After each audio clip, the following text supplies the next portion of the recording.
Hi, Pierce here. Today I'm going to talk about my APC Mark II.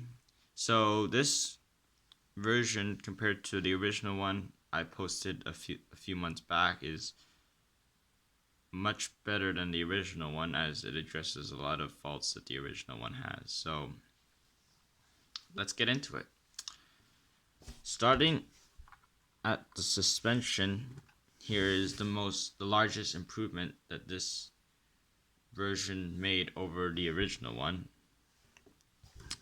To begin with, the wheels, the original version had much smaller wheels, so if like this vehicle, if this the Mark 1 tried to get over much more larger ledges, the wheels would get the vehicle would get stuck because the wheels are so small that there would be less air, like the wheels would not be able to reach out and get the contact it's needed to climb the ledge, which is a huge problem because you want this vehicle to be very maneuverable.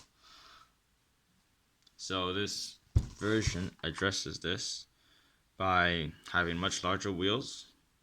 So if you're getting over a ledge, there is a much better chance that the wheels wouldn't get stuck in a position where they can't really help the other wheels in terms of getting the ledge, which would make it much more maneuverable. In addition, this vehicle has suspension compared to the original version thanks to its construction. And here you see the wheels can flex.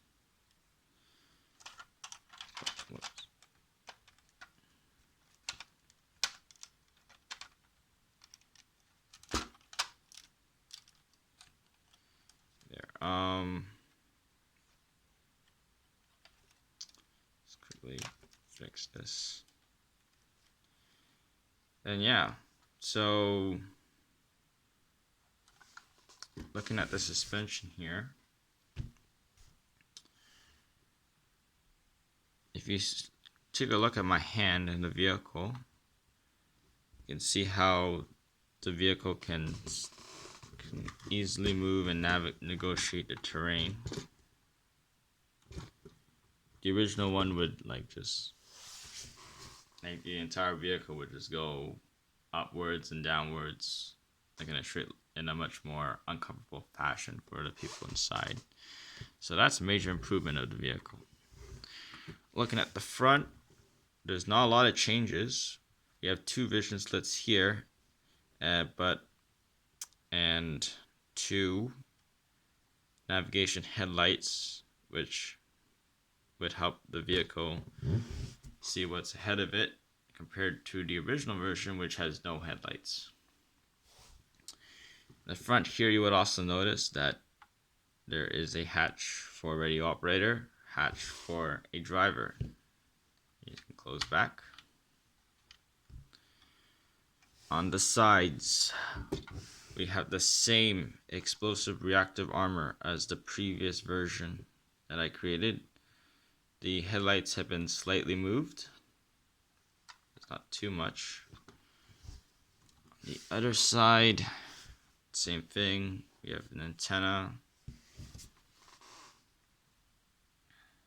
Here, the previous version had the antenna and the turret, but I moved it to the hull, so there's more space in the hull on the turret for the turret crew. And yeah, moving on to the top of the vehicle, we have air conditioner.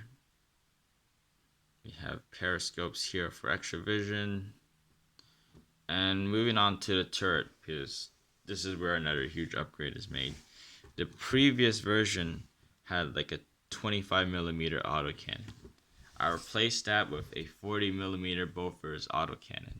So the 25mm gun is basically for me just shooting large bullets.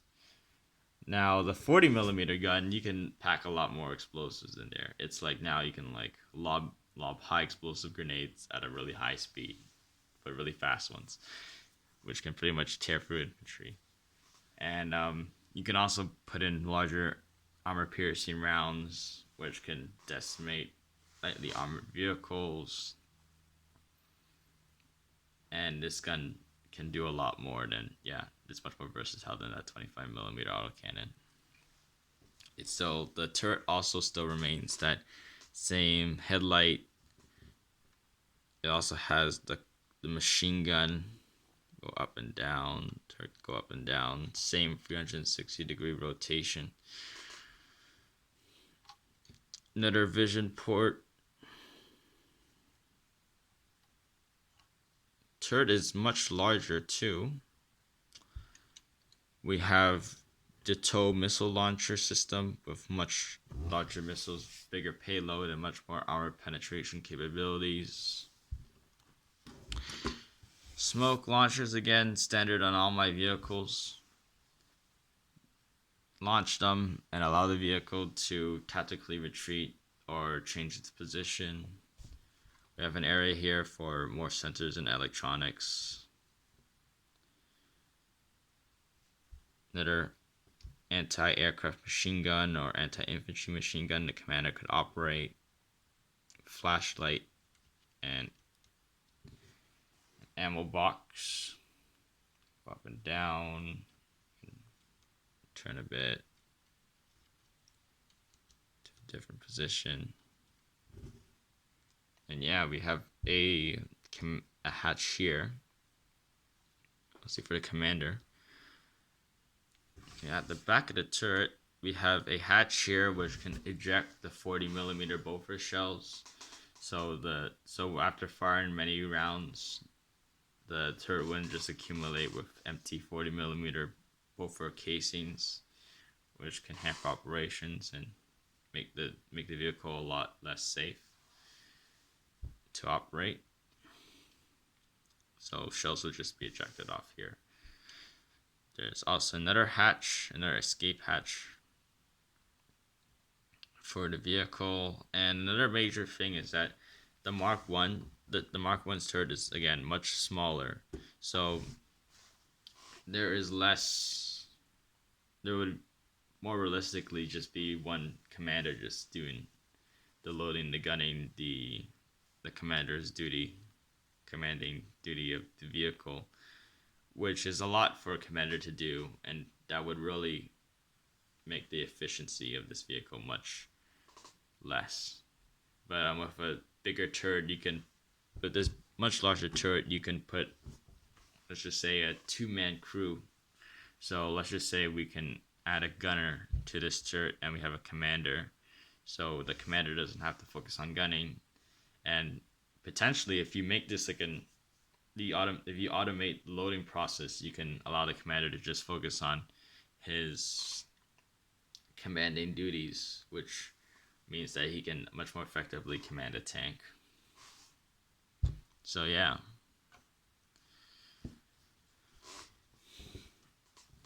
To the back, we have the back hatch for soldiers. It's much larger than the original version, so troops can much more easily disembark the vehicle. And you may see that this area is kind of blocked off.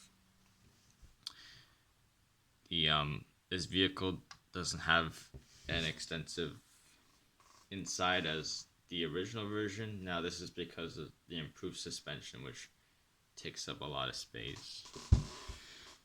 So you might even consider this a little bit more as an infantry fighting vehicle than an APC. But you can imagine people being stored inside here, or you can fit like a few minifigures inside here and imagine troops being carried inside this vehicle. So yeah. Some more vents here on the sides. Look carefully.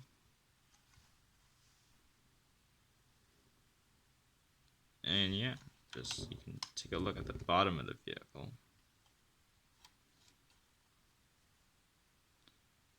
Oh, and this is the exhaust fume area. This is where The vehicle can exhaust its gases. Oh yeah, and plus the engine compartment is over here, the front. And basically that's it of the vehicle.